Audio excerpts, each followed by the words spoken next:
عن أبي هريرة رضي الله تعالى عنه قال قال رسول الله صلى الله عليه وسلم والذي نفس محمد بيده لا يسمع بي أحد من هذه الأمة يهودي ولا نصراني ثم يموت ولم يؤمن بالذي أرسلت به إلا كان من أصحاب النار রাসূল সাল্লাল্লাহু আলাইহি ওয়াসাল্লাম বলেছেন, যারা আমার উম্মতের মধ্যে গণ্য হতে চায়, আমি আল্লাহ তাআলার পক্ষ থেকে যে কিতাব নিয়ে এসেছি, যে কিতাব আল্লাহ আমাকে দান করেছে, ওই কিতাবের উপর যতক্ষণ পর্যন্ত মানুষ বিশ্বাস স্থাপন করবে না, ততক্ষণ পর্যন্ত মানুষ কখনো ঈমানদার হতে পারবে না, ততক্ষণ পর্যন্ত আমার উম্মতের মধ্যে তারা গণ্য হবে না।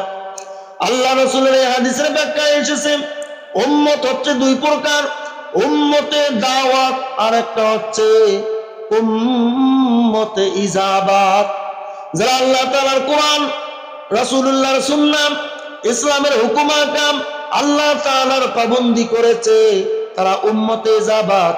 আর যারা করেনি, আল্লাহর নবী যাদেরকে দাওয়াত দিয়েছেন, বা আজকে মুসলমানরা যাদেরকে, আলেম ওলামারা যাদেরকে দাওয়াত দিচ্ছেন, তারা হচ্ছে, যাদেরকে দাওয়াত দেওয়া হচ্ছে তারা হচ্ছে উম্মতে দাওয়াত।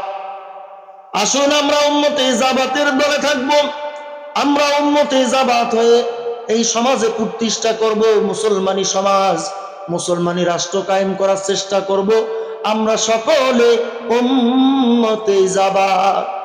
আল্লাহ রাসূল বলছেন, সেই ইহুদি হোক বা নাসারা হোক বা মুসলমানে হোক, যেই হোক না কেন, আল্লাহ তাআলার নাজিলকৃত কিতাব যেটা আমি রাসূলুল্লাহর প্রতি নাজিল হয়েছে, এটা যারা মেনে নেবে না, তারা কখনো উম্মতে ইজাবাতের মধ্যে গণ্য হতে পারবে না। আল্লাহ তাআলা আমাদের সবাইকে উম্মতে ইজাবাত হিসেবে কবুল করুন। সকলে বলে আল্লাহুম্মা আমিন।